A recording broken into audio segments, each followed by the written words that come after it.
what do you see about people that introduces contraceptives and condoms to children in school as a way of protecting themselves from unwanted pregnancy? Are they giving them that? Are they promoting sexual intercourse, or they are trying to restrain the kids from having sex before marriage? I don't know if you got my point.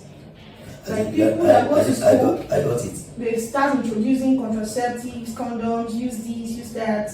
Are they trying to, what's your take on that? Are they promoting sexual, premarital sex, early sex to the children, or they're trying to restrain the kids from having sex? This is a gospel channel that promotes gospel content such as songs, poems, comedies, stories, and many more. Our vision is to populate God's kingdom and depopulate the kingdom of hell through our heart-striking content. We're on Instagram, Facebook, and TikTok. Follow us via the link displayed on the screen. Alright, welcome to the show. This issue of sex, it has been overlooked and it's causing harm, more harm than mostly to children. A lot of children involved in things they're not supposed to involve in. A lot of adolescents, we go into sexual activities that is not worth. Should we address the children or the adults? Yeah, so we are going to work on it too now. Praise God. So talking about sex, should it be age appropriate? And what should it be age appropriate for children, for adolescents? Like, when do you talk to them about sex? Okay, you're talking about sex education. Yes, now. Yeah, it should be age appropriate. We're talking about start time for sex, right? Mm-hmm. So that brings us down to sex education. The children also know the right time to have sex. The adolescents, per se, do not know the right time to have sex. So with such, they now start involving in things that they're not supposed to get into.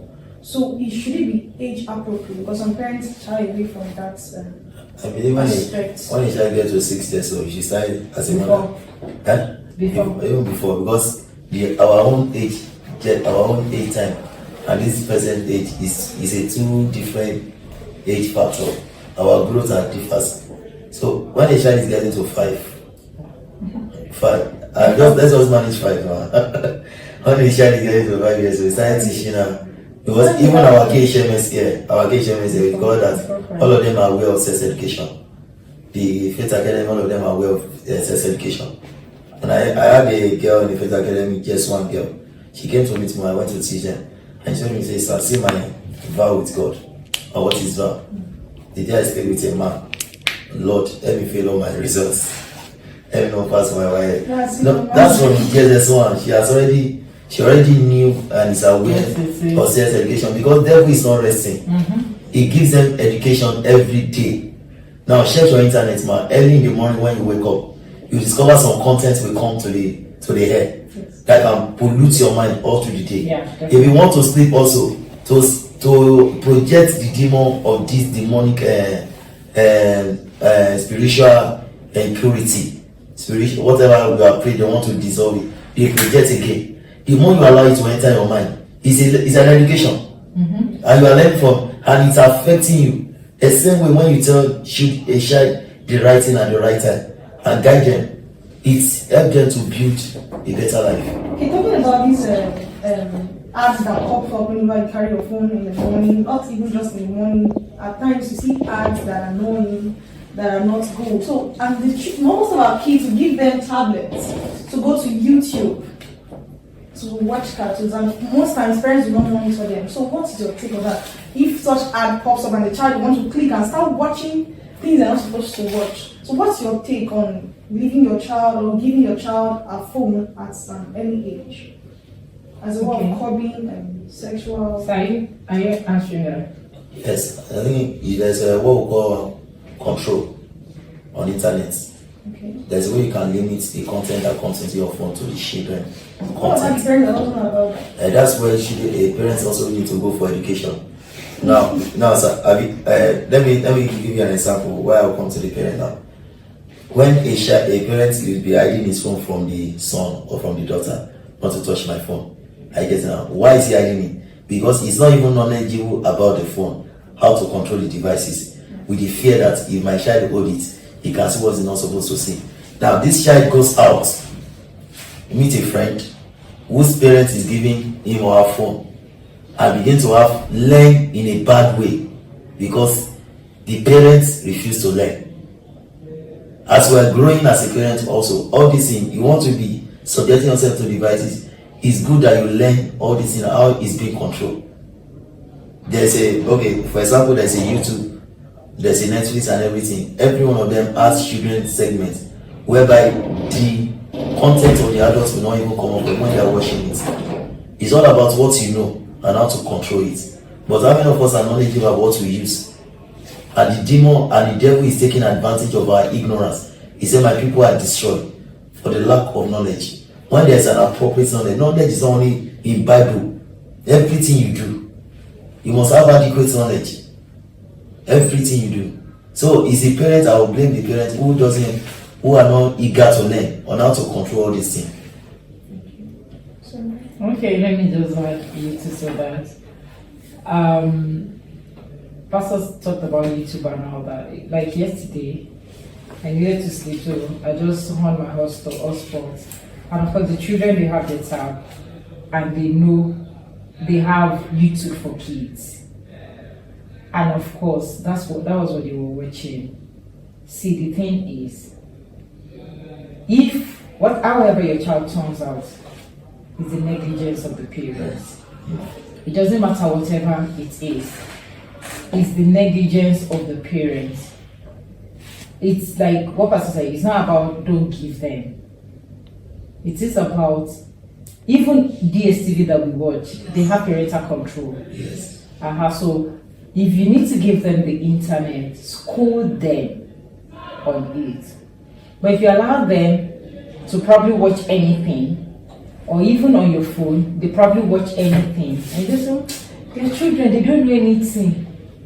No problem. School teacher. The day themselves. The day they will do rehearsal for you, you will be shocked and surprised. So I think basically it's just for us to probably guide them. And it still comes down to the education. Now, if you sit your children down and you tell them this is what is allowed, this is not what is allowed, by the time they see what is not allowed, they themselves will be the one to shout and come and tell you, see, they are doing this. Change the channel, like they say in my house. Mommy, change the channel. But if you, I think most parents always just pass over it and just say, they're children, they don't know anything. Even your 1 year old knows something. 1 year old. So don't pass over some things. Sit them down. Even when they make mistakes, they probably demonstrating some things that are not good enough. Instead of spanking and shouting, it won't solve anything because they have just talked over their heads. Sit them down. Let them know what it is they're doing that is wrong. Take them through what is right. Don't leave them at the bottom, at the ladder bottom of this is wrong. Tell them the right one. So tell them the consequence of doing this and why you should do the good one. I tell you, children are like my husband and I always say, they are like empty CD. Nothing is written in them from heaven. It is what you program that they play out. So program something, be intentional. And if something comes in, by the time they play out, even when they make mistakes but they will still have that foundation and it will still help them. And let's not forget that the school is coming to the technology age. The only schools that yes, yeah, there's internet facility in schools now. Your child, when you get your child gets into a set and must have laptop that will be using to operate and everything. And now at age of 6 now, some of them are already developing coding program and every other thing. So will you not tell you don't want your child to? So is it use of the parents to prepare the child before that? Alright, so as we are concluding on this season of sex, okay. Talking about sex education, what do you see about people that introduce these contraceptives and condoms to children in school as a way of protecting themselves from unwanted pregnancy? Are they giving them that? Are they promoting sexual intercourse, or they are trying to restrain the kids from having sex before marriage? I don't know if you got my point.